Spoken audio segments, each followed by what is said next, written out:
ką tu, man? Gerai, bet po to viską čia parašė. Gausiu iš tos vokį. Davai, seniai. Sėkmė.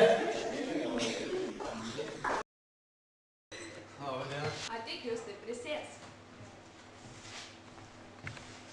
Mokytoja, gal galiu atsiskaityti už pirmojo pasaulinio karo temą? Žinoma, tavo bendraklasė atsiskaitė raštu, tai tu galėtum atsiskaityti žodžiu. Taip. Tai gerai, užduosiu kelis klausimus ir pagal tavo atsakymus galėsiu nuspręsti, kokį pažymį galiu parašyti justai. Gerai. Metais įvyko pirmasis pasaulinis karas. 1941, birželio 23. Ne?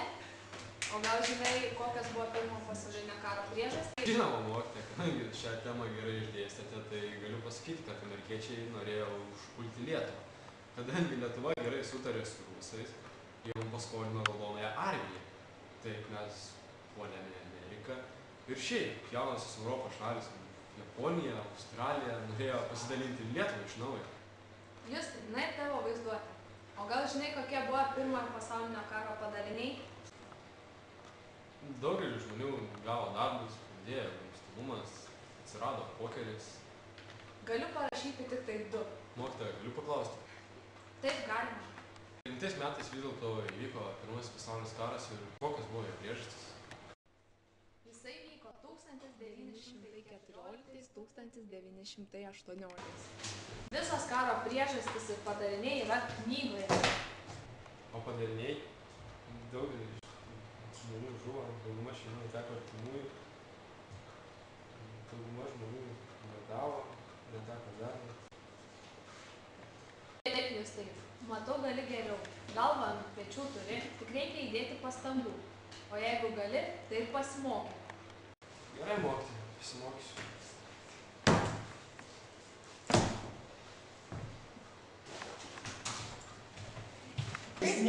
Man tai aš nesuprantu, jis nori gal gerą... Jisai gūdas yra, jis nieko nemokys. Jis nori gal gerą pažymį, bet jis pastovi laukia trinasi. Tai ką aš nežinau.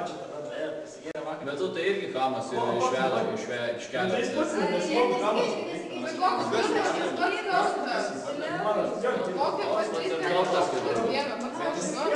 jis... Tai ką padarysi, tai vis žąsti. Buongiorno! Kaip sekės mokslas, ponė? Kiek gavai, draugelį? Dar neaišku. Tai sterkiu, mokytoja tik dvejetus raštų, mokslo egzam, 4 parašė, o mama kitam kūrui parašė raštų, tai dvojkas ir čylikus. Nu tai sakiau, Per kietumą nesusigalvodavai. Pats pasidėjau. Atsikysiu kytas, eik. Buongiorno! Ateik, Justai.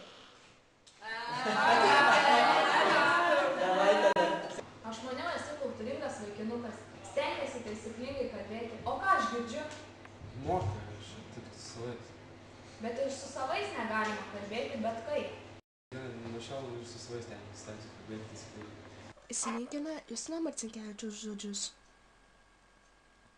Jeigu žodžiai yra žmonių kūnai, tai dar daugiau jie yra žmonių sielos. Aš girdžiu tave kalbant ir galiu pasakyti, kas tu esi. Žodžiai, kaip ir daiktai, atčimpa ir nusinešioja. Juos reikia galąsti, o prieš ištariant dulkes nušluostyti. Tad kalbėkime tik dideliais ir labai švariais žodžiais.